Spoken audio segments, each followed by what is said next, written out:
نحمده ونصلي على رسوله الكريم أما بعد فأعوذ بالله من الشيطان الرجيم بسم الله الرحمن الرحيم رب اشرح لي صدري ويسر لي أمري واحلل عقدة من لساني يفقه قولي حافظوا على الصلوات والصلاة الوسطى وقوموا لله قانتين.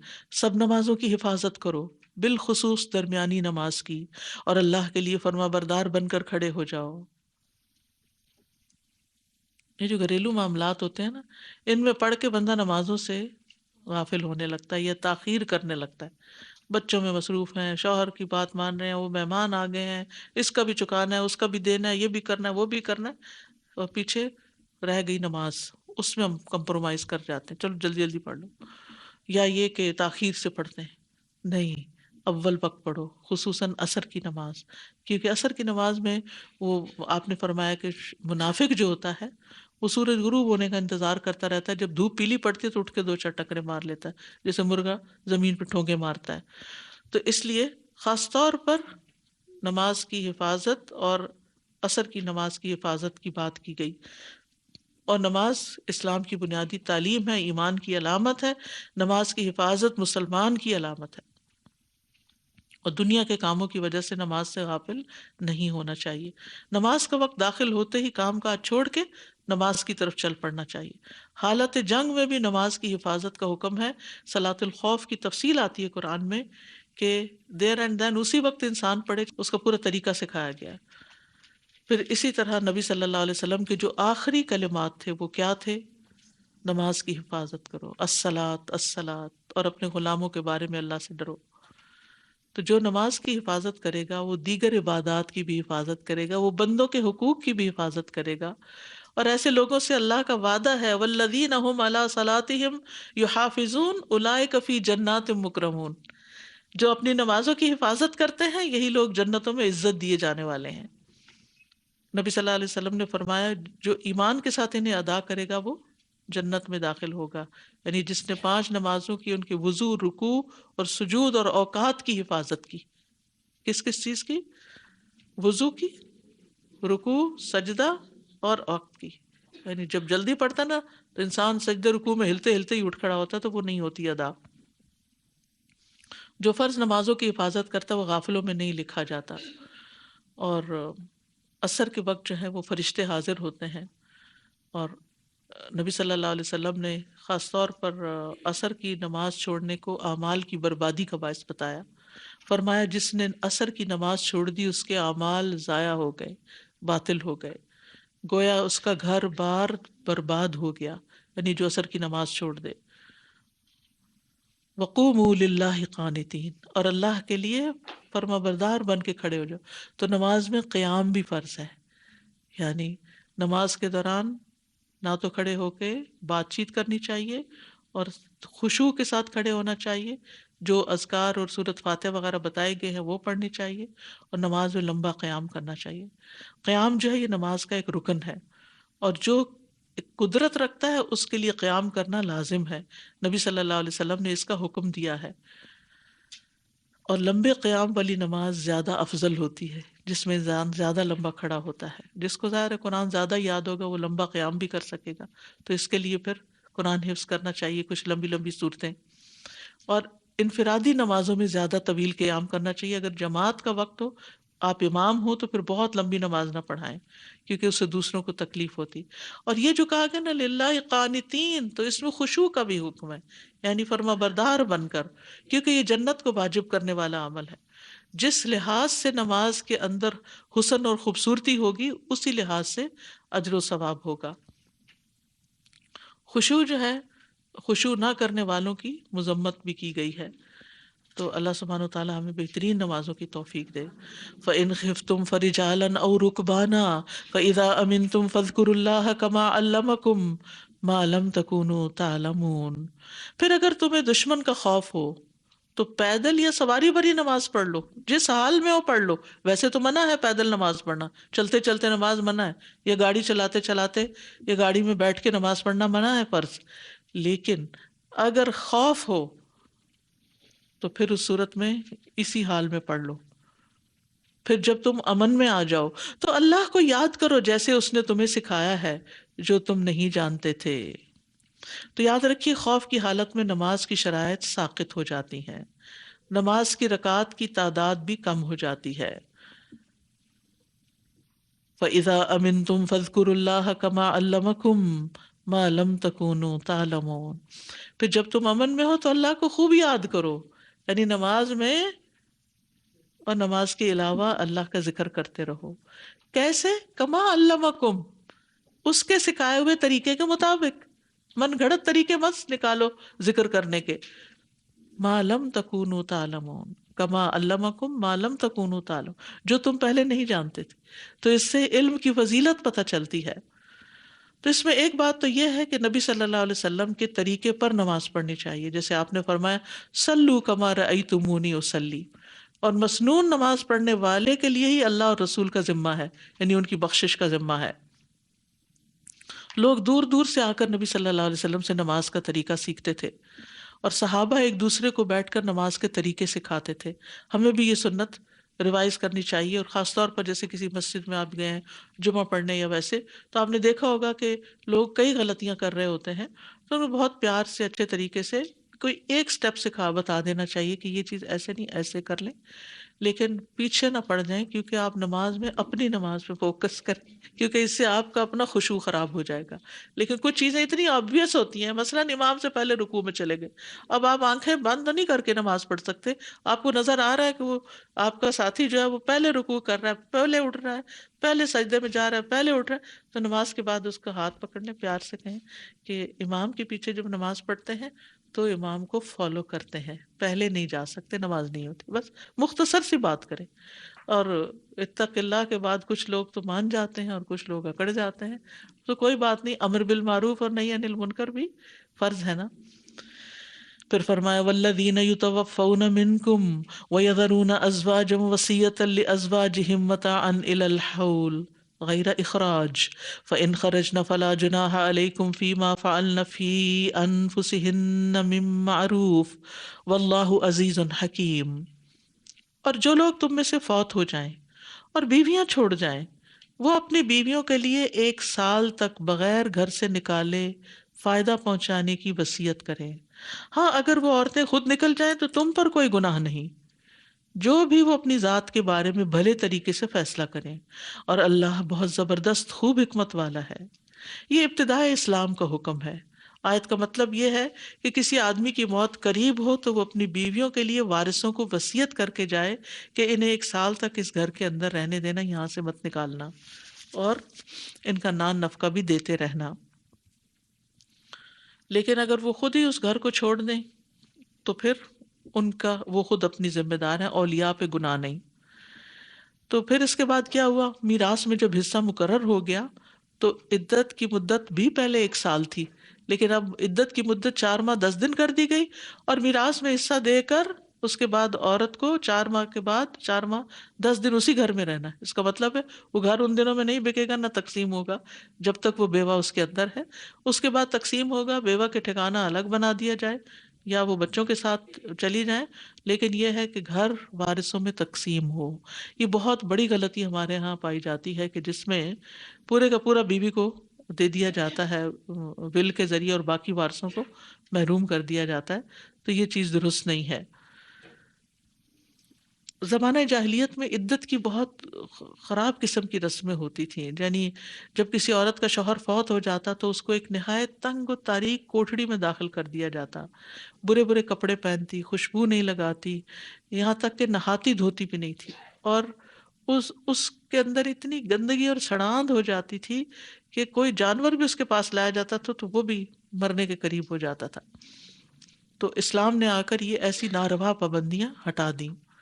وَلِلْمُطَلَّقَاتِ مَتَاعٌ بِالْمَعْرُوفِ حَقًّا عَلَى الْمُتَّقِينَ. اور طلاق یافتہ عورتوں کو بھلے طریقے سے کچھ فائدہ یعنی متع طلاق دینا ہے. متقی لوگوں پر عورتوں کا یہ حق ہے. یہ ہر متعلقہ کے لیے حکم ہے. کسی کو بھی طلاق ہو اس کو ساتھ گفٹ دینا ضروری ہے. جن کے اندر تقویٰ ہوگا وہ یہ لازمی کریں گے. اس کا یہ مطلب نہیں کہ غیر متقی لوگوں پہ لازم نہیں، مطلب یہ ہے کہ یہ تقویٰ کی علامت ہے. متقین کو اس بات پہ آمادہ کیا گیا کہ یہ تمہارا امتحان ہے کہ تم کس درجے کے مسلمان ہو۔ تو اس سے یہ بھی پتہ چلتا ہے کہ جب انسان اس طرح کے کام کرتا ہے تو اس کے تقوی میں اضافہ ہوتا ہے، اور جب انسان یہ کام نہیں کرتا تو اس کے تقوی کا لیول بھی کم ہو جاتا ہے۔ كَذَلِكَ يُبَيِّنُ اللَّهُ لَكُمْ آيَاتِهِ لَعَلَّكُمْ تَعْقِلُونَ، اسی طرح اللہ تمہارے لیے اپنی آیات کو واضح کرتا ہے تاکہ تم عقل سے کام لو۔ یہ جتنی بھی آیات اوپر گزری ان سب کی طرف اشارہ ہے، کیونکہ خاندانی زندگی سے متعلق جتنے احکامات تھے ان کو یہاں ریپ اپ کر دیا گیا اس آیت کے ساتھ، کہ اللہ کی حدود، حلال حرام احکام جن میں تمہارا فائدہ ہے، یہ سب اللہ نے تمہیں بتا دیے ہیں۔ جو ان کو پڑھے گا، سمجھے گا، وہ ان پہ عمل کرے گا، وہ محسن اور متقی ہوگا، اور جو ایسا نہیں کرے گا وہ اپنے آپ پر ظلم کرے گا۔ تو یہ اس ظلم سے باہر نکلنا چاہیے اور لوگوں تک یہ تعلیم پہنچانی چاہیے تاکہ وہ بہتر طریقے سے اپنی زندگیاں بسر کر سکیں۔ اس کے بعد پارے کے اختتام تک دو واقعات بتائے گئے۔ بعض مفسرین کا کہنا ہے کہ یہ دونوں بنی اسرائیل سے متعلق ہیں۔ ایکچولی اگر دیکھا جائے تو قرآن مجید میں بنی اسرائیل سے متعلق بہت سے واقعات ملتے ہیں، بلکہ سب سے زیادہ واقعات انہی کے پائے جاتے ہیں۔ تو بہرحال پہلے واقعے کے بارے میں تو شور نہیں کہ یہ بنی اسرائیل ہیں یا کوئی اور ہیں، لیکن دوسرا واقعہ بہرحال بنی اسرائیل سے متعلق ہے۔ أَلَمْ تَرَ إِلَى الَّذِينَ خَرَجُوا مِنْ دِيَارِهِمْ وَهُمْ أُلُوفٌ حَذَرَ الْمَوْتِ فَقَالَ لَهُمُ اللَّهُ مُوتُوا ثُمَّ أَحْيَاهُمْ إِنَّ اللَّهَ لَذُو فَضْلٍ عَلَى النَّاسِ وَلَكِنَّ أَكْثَرَ النَّاسِ لَا يَشْكُرُونَ۔ کیا آپ نے ان لوگوں کی طرف نہیں دیکھا جو موت سے بچنے کے لیے اپنے گھروں سے نکل پڑے، اور وہ ہزاروں کی تعداد میں تھے؟ تو اللہ نے ان سے فرمایا مر جاؤ، پھر اس نے انہیں زندہ کر دیا۔ بے شک اللہ لوگوں پر بڑا فضل فرمانے والا ہے، لیکن اکثر لوگ شکر ادا نہیں کرتے۔ کہا جاتا ہے کہ دشمن کے حملے سے ڈر کے، بعض روایت میں آتا ہے کہ کوئی وبا پھوٹ پڑی تھی اس وجہ سے، بہرحال کوئی بھی ایسا سبب تھا جس میں ان پہ موت کا خوف طاری ہو گیا کہ ہم اگر اس زمین پہ رہے تو ہم مر جائیں گے، لہٰذا سب نے یہی سوچا کہ یہاں سے نکل پڑے، اور جب نکلے تو ایک نہیں دو نہیں، وہم الوف، ہزاروں کی تعداد میں تھے، سارے کے سارے اپنے گھر بار چھوڑ گئے۔ اور یہ بڑی حیرت انگیز بات ہوتی ہے کہ ہزاروں کے حساب سے کوئی لوگ جو ہیں وہ گھروں سے نکل پڑے کہ موت کے ڈر سے، لیکن ہوا کیا؟ جب نکلے تو اللہ تعالیٰ نے جہاں وہ گئے وہیں مار دیا ان کو، پھر ثم احیاء، پھر زندہ کیا۔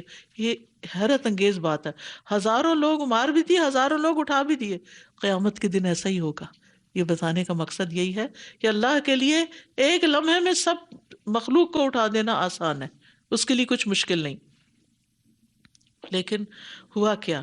اس واقعے میں ایک سبق ہے جس کی وجہ سے یہ واقعہ بیان کیا جا رہا ہے، اور وہ کیا ہے کہ تقدیر کے مقابلے میں تدبیر کام نہیں آتی، کیونکہ اگر ان کی موت لکھی تھی وہاں تو موت نکلنے کے بعد بھی آ گئی۔ ہر انسان کی موت کا وقت لکھا ہوا ہے، جگہ بھی مقرر ہے، لہٰذا وہ اس موقع پر کوئی اس کو بچا نہیں سکتا، نہ ڈاکٹروں کی ٹیم اور نہ کوئی بہترین دوائیاں اور نہ بڑے بڑے ہسپتال۔ تو اس لیے انسان کو موت کے لیے پریپیئرڈ ہونا چاہیے، لیکن موت کے خوف سے اپنے فرائض کو چھوڑ کے کہیں بھاگنا نہیں چاہیے۔ اور ایک اور بات یاد رکھنی چاہیے کہ اللہ کی پکڑ سے ہم نہیں بچ سکتے، کوئی جائے پناہ نہیں۔ اگر کوئی شخص یہ کہے کہ اس جگہ اس زمین اس موقع پر میری کوئی شامت آ سکتی تو میں جو ہے وہ کہیں اور چلا جاؤں تو اللہ تعالیٰ مجھے وہاں نہیں پکڑے گا، تو ایسا نہیں ہو سکتا۔ ہاں یہ الگ بات ہے، کوئی نقصان دہ چیز ہے، کوئی زلزلہ آیا تو گھر سے باہر نکلیں گے، کوئی پانی آیا تو چھت پہ چڑھ جائیں گے، سیلاب آ رہا ہے، یہ کوئی وہ چیز بچاؤ کرنا چاہیے، لیکن یہ سوچ کے کہ کسی اور جگہ چلے گئے تو وہیں نہیں وہاں نہیں مریں گے، یہ ممکن نہیں۔ موت ایسی چیز ہے جو ماں کے پیٹ میں لکھ دی جاتی، تو اس لیے مومن جو ہے وہ موت سے نہیں ڈرتا۔ خالد بن ولید رضی اللہ عنہ ایسے تھے کہ جن کے جسم کے ہر عضو پر تینوں تلواروں کے نشان تھے، لیکن وہ اپنے بستر پہ فوت ہوئے، میدان جنگ میں وہ شہادت نہیں ملی۔ تو موت کا وقت اور جگہ مقرر ہے اور اس میں کمی بیشی نہیں ہو سکتی۔ وَلَن يُؤَخِّرَ اللَّهُ نَفْسًا إِذَا جَاءَ أَجَلُهَا وَاللَّهُ خَبِيرٌ بِمَا تَعْمَلُونَ۔ اور اللہ کسی جان کو ہرگز مہلت نہیں دے گا جب اس کا وقت آ گیا، اور اللہ اس سے پوری طرح باخبر ہے جو تم کر رہے ہو۔ تو انسان کو موت کو یاد بھی رکھنا چاہیے اور تیاری بھی کرنی چاہیے۔ خالی یاد کا کوئی فائدہ نہیں، تیاری ضروری ہے۔ زندگی اور موت اللہ کے ہاتھ میں، نفع نقصان اللہ کے ہاتھ میں، اسی کو اس کا مالک سمجھنا چاہیے۔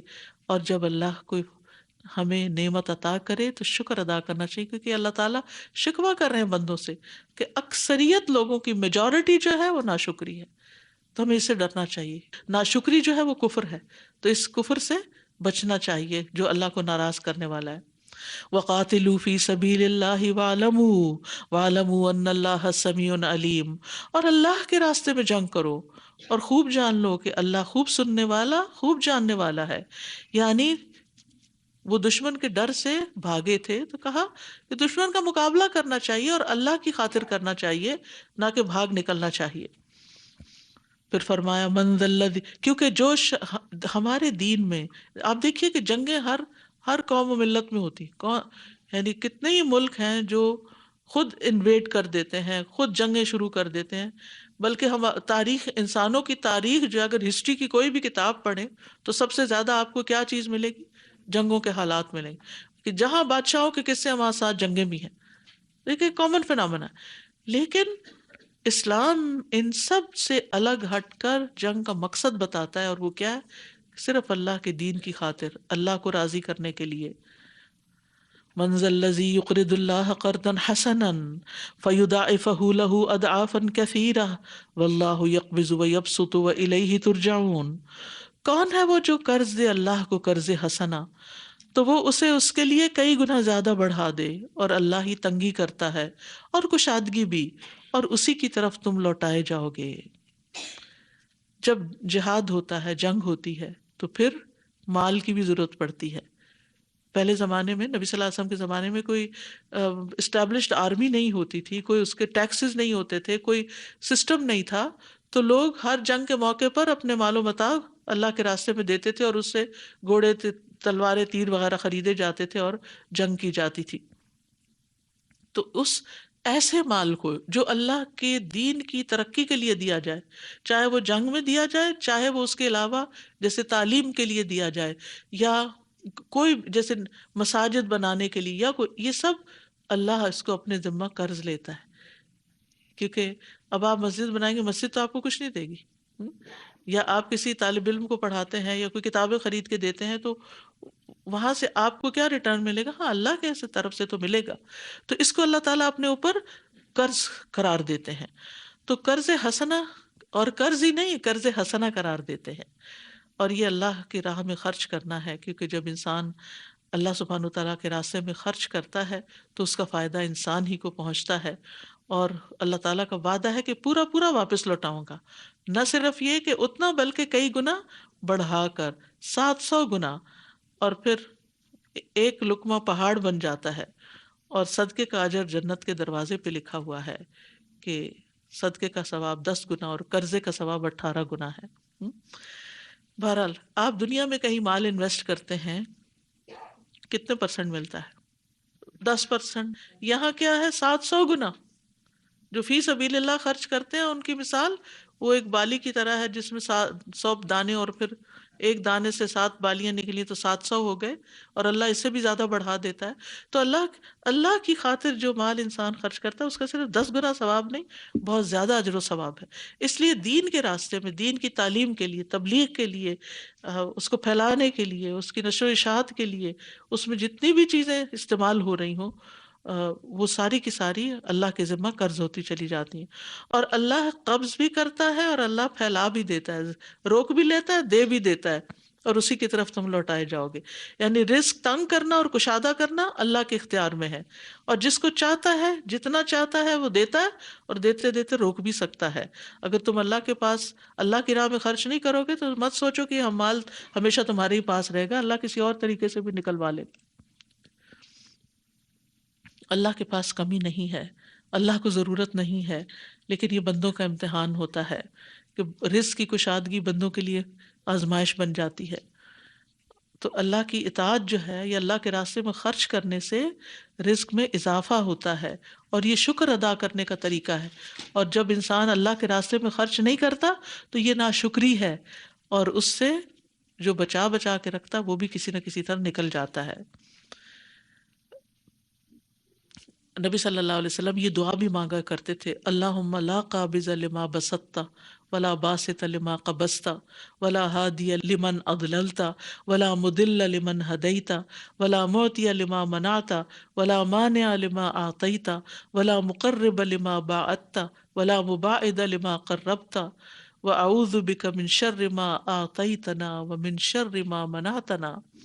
اے اللہ، جو تو پھیلا دے اسے کوئی سمیٹنے والا نہیں، جو تو سمیٹ لے یعنی روک لے اسے کوئی پھیلانے والا نہیں، جسے تو گمراہ کر دے اسے کوئی ہدایت دینے والا نہیں، جسے تو ہدایت دے اسے کوئی گمراہ کرنے والا نہیں۔ یعنی سب چیزیں ہوتی اسی کے اذن سے، سب چیزیں اسی کے اذن سے ہوتی ہیں، اور جس سے تو روکے اسے کوئی دینے والا نہیں، اور جسے تو دے اس کو کوئی روکنے والا نہیں، جسے تو دور کر دے اسے کوئی قریب کرنے والا نہیں، اور جسے تو قریب کر لے اسے کوئی دور نہیں کر سکتا۔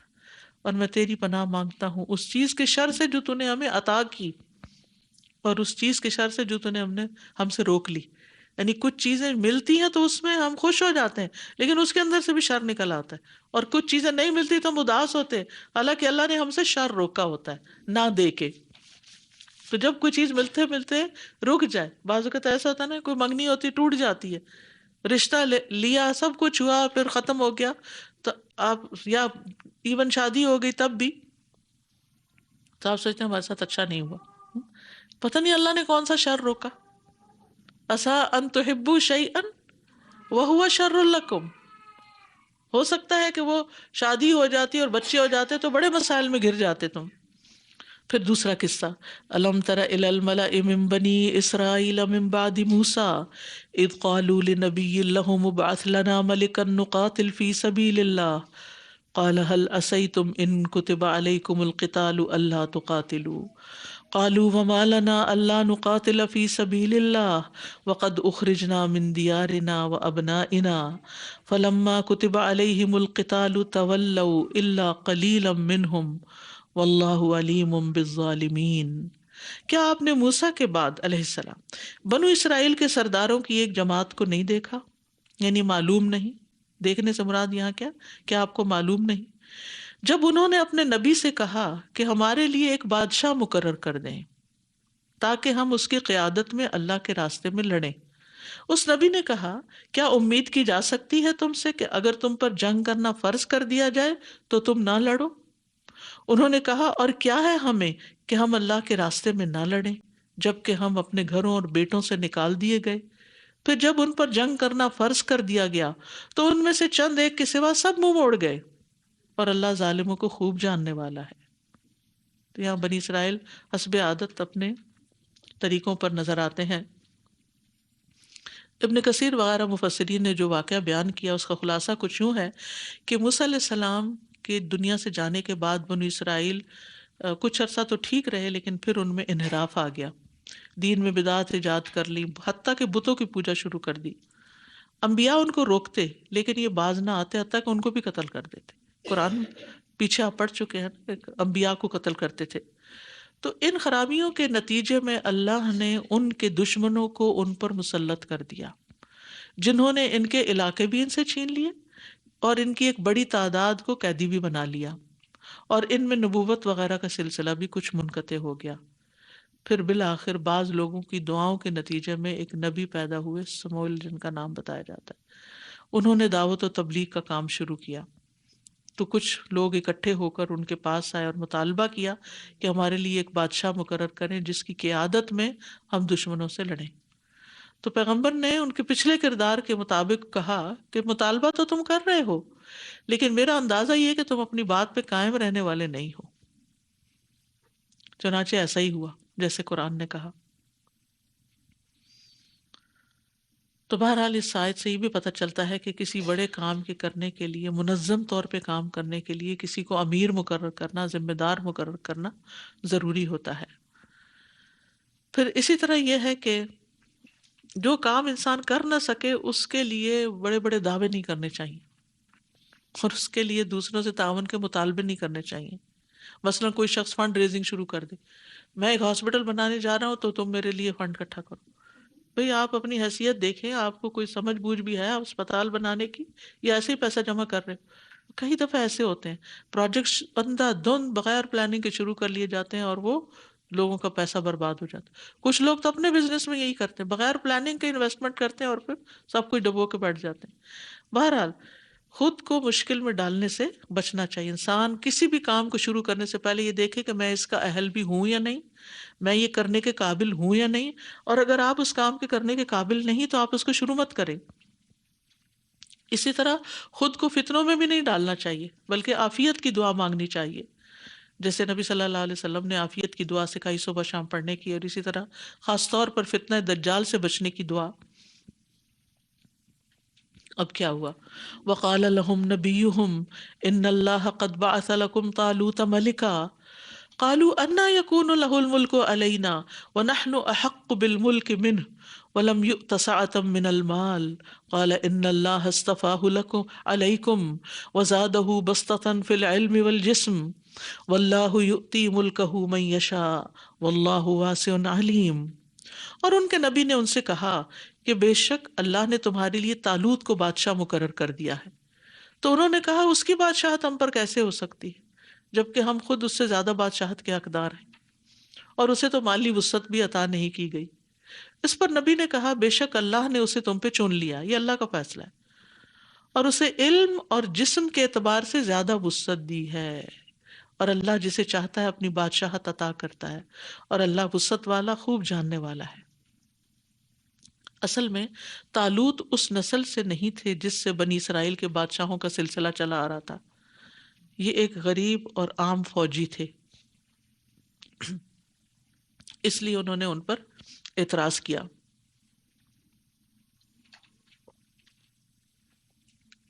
تو پیغمبر نے کہا یہ میرا انتخاب نہیں، یہ اللہ کا انتخاب ہے.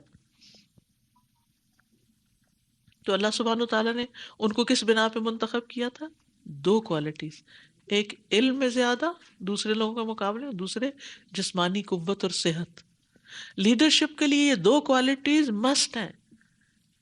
صرف نام کا کوئی بٹھا دینا، صرف ایک سمبل، یہ درست نہیں. جس کو حکومت کرنی ہی نہیں آتی، جس کو لوگوں کو گائیڈ کرنا ہی نہیں آتا، اسے اپنا لیڈر منتخب کر لینا اس وجہ سے کہ وہ بہت مالدار ہے، شاید اپنے پیسوں سے ہماری مدد کرے گا، تو یہ غلط طریقہ ہے.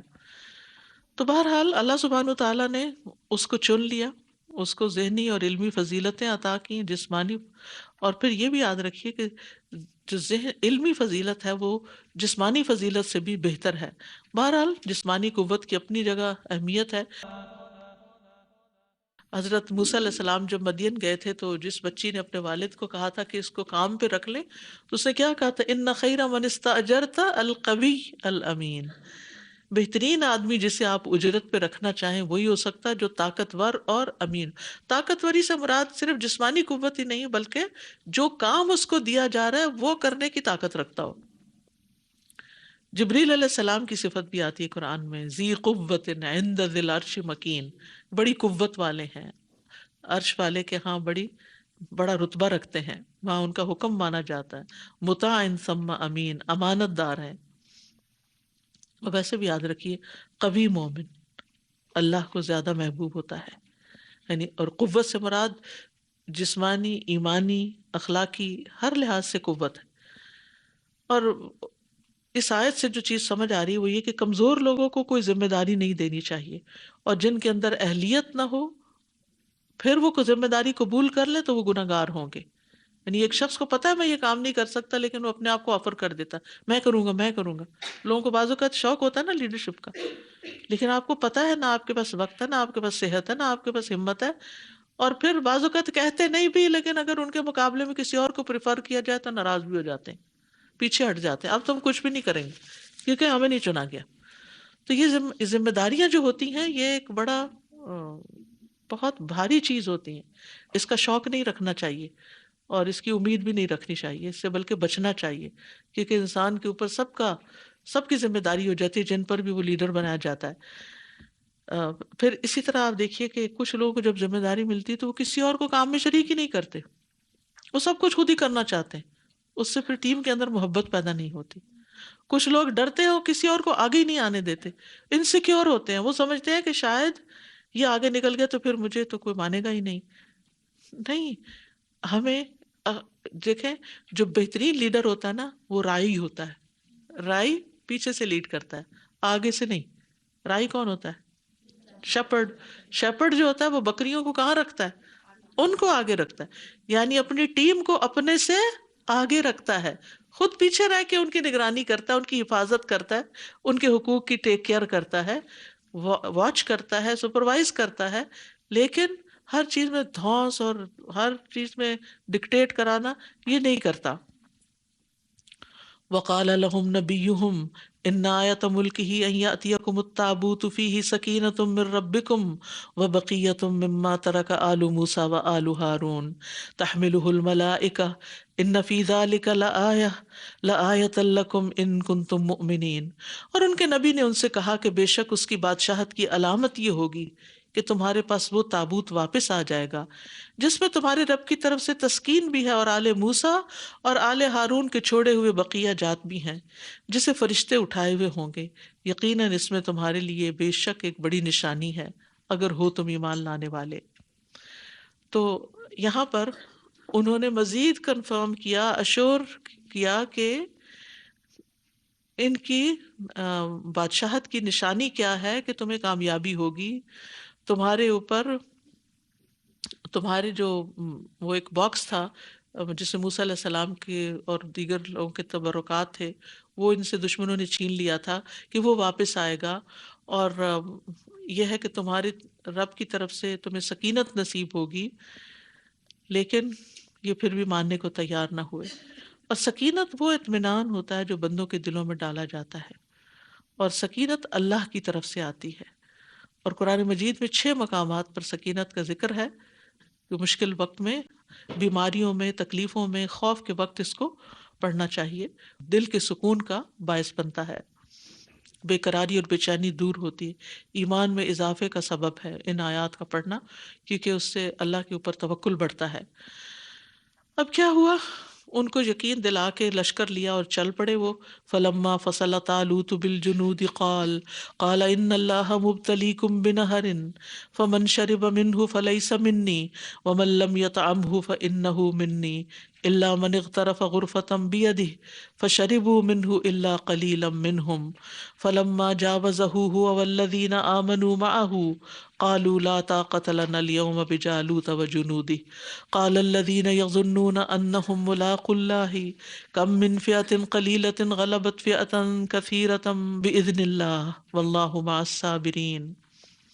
پھر جب طالوت لشکروں کے ساتھ روانہ ہوا تو اپنی فوج سے کہا، یقیناً اللہ تمہیں ایک نہر کے ذریعے آزمانے والا ہے۔ جب آپ شوق ظاہر کرتے ہیں نا، میں اللہ کے دین کا کام کروں گی، تو ٹیسٹ آئے گا، آپ کی سچائی ثابت ہو جائے گی کہ آپ واقعی سچے ہیں اپنی بات میں یا نہیں۔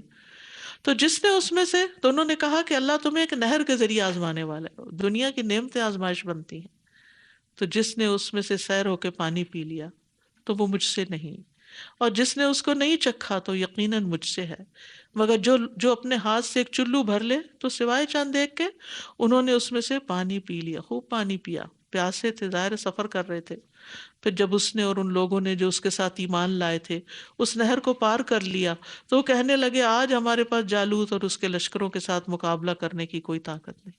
جیسے روزہ کھول کے آپ پانی پی بیٹھے تو پھر تراویح پڑھنے کی ہمت کم ہو جاتی ہے۔ تو سمجھدار لوگ سوچ سمجھ کے کھاتے ہیں کہ اگلی عبادت بھی ہے۔ اس موقع پر جو لوگ اس بات کا یقین رکھتے تھے کہ وہ اللہ سے ملاقات کرنے والے ہیں، کہنے لگے، کتنی ہی بار ایسا ہوا کہ چھوٹی جماعت بڑی جماعت پر اللہ کے اذن سے غالب آتی رہی، اور اللہ صبر کرنے والوں کے ساتھ ہے۔ تو یہاں امیر کی اطاعت کی اہمیت پتہ چلتی ہے کہ جو وہ کہتا ہے وہ ماننا چاہیے، اور وہ کسی وجہ سے کہتا ہے۔ اور یہاں آپ دیکھیں کہ طالوت کے لشکر کی تعداد بہت کم رہ گئی جب بڑی فوج کے ایک بڑے حصے نے پانی پی کے لڑنے سے انکار کر دیا، اور کہا جاتا ہے کہ یہ اتنی تعداد تھی جیسے جنگ بدر میں مسلمانوں کی تعداد تھی. تو اسی لیے آپ دیکھیں کہ اللہ سبحانہ تعالیٰ نے کیا کہا، کم من فئۃ قلیلۃ غلبت فئۃ کثیرۃ بإذن اللہ واللہ مع الصابرین. اللہ صبر کرنے والوں کے ساتھ ہے. اس لیے کیا ہوا کہ وہ تھوڑی تعداد میں ہوتے ہوئے بھی دشمن پہ غالب آ گئے، کیونکہ خالص لوگ چھٹ کے الگ ہو گئے. بڑی ہی کام کی بات ہے. ضروری نہیں کہ لوگوں کی بھیڑ ہی بہت اچھا کام کرے. چند چنے ہوئے مخلص لوگ، مخلص ساتھی دین کے کام میں کئی بڑے بڑے نتائج پیدا کر دیتے ہیں بنسبت ایک ہجوم کے لوگوں کے جو کسی کام کاج کے نہیں ہوتے اور کوئی بات ماننے کو تیار نہیں ہوتے. تو اس سے یہ بھی ایک بات پتہ چلتی ہے کہ ٹیم چاہے چھوٹی ہو لیکن مخلص لوگوں کی ہو. وَلَمَّا بَرَزُوا لِجَالُوتَ وَجُنُودِهِ قَالُوا رَبَّنَا أَفْرِغْ عَلَيْنَا صَبْرًا وَثَبِّتْ أَقْدَامَنَا وَانصُرْنَا عَلَى الْقَوْمِ الْكَافِرِينَ. اور جب وہ جالوت اور اس کے لشکروں کے مقابل ہوئے تو کہنے لگے، اے ہمارے رب، ہم پر صبر انڈیل دے اور ہمارے قدم جما دے اور اس کافر قوم کے مقابلے پر ہماری مدد فرما. تو یاد رکھیے، صبر، قوت اور دشمن پہ غلبہ پانے کے لیے اللہ کی مدد ضروری ہوتی ہے. تو یہاں لڑائی میں صبر کرنے والوں کی تعریف کی گئی کہ انہوں نے صبر مانگا. صبر جو ہے وہ کامیابیوں کا ذریعہ بنتا ہے، دنیا اور آخرت میں کامیابیاں. اور ونصرنا، اللہ کی مدد مانگنا، ونصرنا علی القوم الکافرین. یاد رکھیے کہ اللہ کی مدد سے ہی انسان دنیا میں کامیاب ہو سکتا ہے. فَهَزَمُوهُمْ بِإِذْنِ اللَّهِ وَقَتَلَ دَاوُودُ جَالُوتَ وَآتَاهُ اللَّهُ الْمُلْكَ وَالْحِكْمَةَ وَعَلَّمَهُ مِمَّا يَشَاءُ وَلَوْلَا دَفْعُ اللَّهِ النَّاسَ بَعْضَهُم بِبَعْضٍ لَفَسَدَتِ الْأَرْضُ وَلَكِنَّ اللَّهَ ذُو فَضْلٍ عَلَى الْعَالَمِينَ.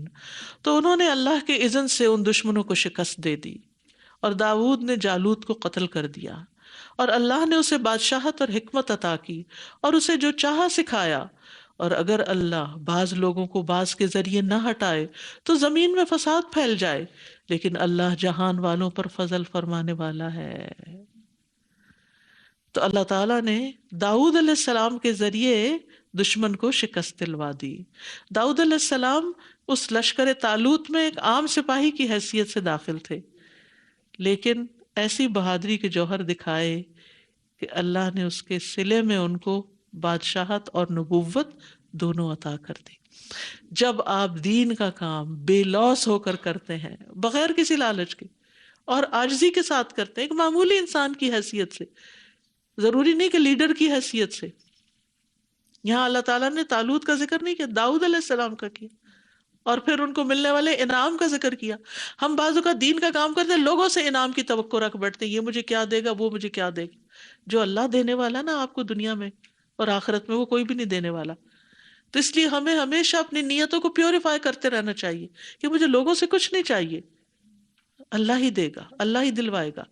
اور اللہ پھر دیتا تو لوگوں ہی کے ذریعے ہے، پھر وہ ایسے ایسے ذریعے پیدا کر دیتا ہے جو انسان سوچ بھی نہیں سکتا. اس لیے یہاں پر آپ دیکھیں کہ دین و دنیا دونوں ملے، بادشاہت بھی اور نبوت بھی. ضروری نہیں ہوتا کہ جو کام آپ کر رہے ہیں وہیں سے ہی آپ کو کچھ نکلے. کسی اور جگہ اللہ تعالیٰ آپ کو بڑی کامیابی دے دیتا ہے، آپ کی اولاد میں کچھ دے دیتا ہے، آپ کے رزق میں برکت ڈال دیتا ہے. آپ بے لوث ہو کے کام کریں. تِلْکَ آیاتُ اللہِ نَتْلُوهَا عَلَيْكَ بِالْحَقِّ وَإِنَّكَ لَمِنَ الْمُرْسَلِينَ. یہ اللہ کی آیات ہیں جنہیں ہم آپ پر حق کے ساتھ پڑھ رہے ہیں، اور یقیناً آپ رسولوں میں سے ہیں. یعنی یہ واقعات نبی صلی اللہ علیہ وسلم کی صداقت کی دلیل ہیں. آپ صلی اللہ علیہ وسلم نے یہ واقعات نہ کسی کتاب میں پڑھے اور نہ کسی سے سنے تھے، جس سے پتہ چلتا ہے کہ یہ غیب کی خبریں ہیں جو اللہ نے آپ کے اوپر وحی کے ذریعے نازل کی. اور پھر کیوں نازل کی اللہ نے یہ واقعات اور یہ سب کچھ؟ تاکہ لوگوں کو اس سے نصیحت حاصل ہو. اور اس واقعے سے خاص طور پر جو باتیں سیکھنے کو ملتی ہیں وہ یہ کہ معاملات کو سدھارنے کے لیے باہم مشورہ کرنا چاہیے. لیڈرز کا ایک گروپ اپنے نبی کے پاس مشورہ دینے کے لیے آیا. پھر شکوک و شبہات کے بعد حق زیادہ واضح ہو جاتا ہے. انہوں نے کہا اس کے پاس مال نہیں، اس کے پاس کوئی شان و شوکت نہیں، طالوت کے پاس، ہم زیادہ حقدار ہیں. تو اللہ تعالیٰ نے وجہ بتا دی بعض اوقات لوگ آپ پہ بھی ڈاؤٹ کرتے ہیں، جب آپ کلیریفائی کرتے ہیں ان کی تسلی ہو جاتی۔ تو دین کے راستے میں اللہ کا حکم ماننے میں اگر کوئی آپ کے اوپر اعتراض کرتا ہے، آپ کو کریٹیسائز کرتا ہے، تو آپ کو مزید نکھرنے کا موقع ملتا ہے، آپ لوگوں کو جواب بھی دیتے ہیں اور اس کے ساتھ ساتھ مزید اپنے آپ کو بھی بہتر بناتے ہیں۔ پھر اسی طرح یہ کہ لیڈرشپ کے لیے دو کوالٹیز بڑی ضروری ہیں، علم اور قوت۔ پھر یہ کہ کام جب انسان کرتا ہے تو دونوں چیزیں ہوتی ہیں، آزمائشیں بھی آتی ہیں اور انعام بھی آتے ہیں۔ تو آزمائشوں سے گھبرا کر کام چھوڑنا نہیں چاہیے، اللہ کی طرف سے ملنے والے انعام کی توقع رکھنی چاہیے۔ بڑے کاموں میں یا چھوٹے، خود پہ بھروسہ نہیں کرنا چاہیے، میں آئی کین ڈو دیٹ، میرے لیے تو بائیں ہاتھ کا کھیل ہے، مجھے کچھ مشکل نہیں، نہیں، اللہ کی مدد سے ہی کامیابی نصیب ہوتی ہے، اور اللہ تعالیٰ سچ کو جھوٹ سے الگ کر دیتا ہے آزمائش میں ڈال کے۔ جیسے سارے لشکر پیچھے بیٹھ گئے اور صرف 313 نے جا کے جنگ کی اور وہ کامیاب ہو گئے۔ اور یہ اللہ کی رحمت ہے کہ اللہ سبحانہ تعالیٰ محدود وسائل کے باوجود بھی کامیابیاں عطا کرتا ہے۔ وآخر دعوانا ان الحمد للہ رب العالمین۔ سبحانک اللہم و بحمدک، اشہد ان لا الہ الا انت، استغفرک و اتوب الیک۔ السلام علیکم و رحمۃ اللہ وبرکاتہ۔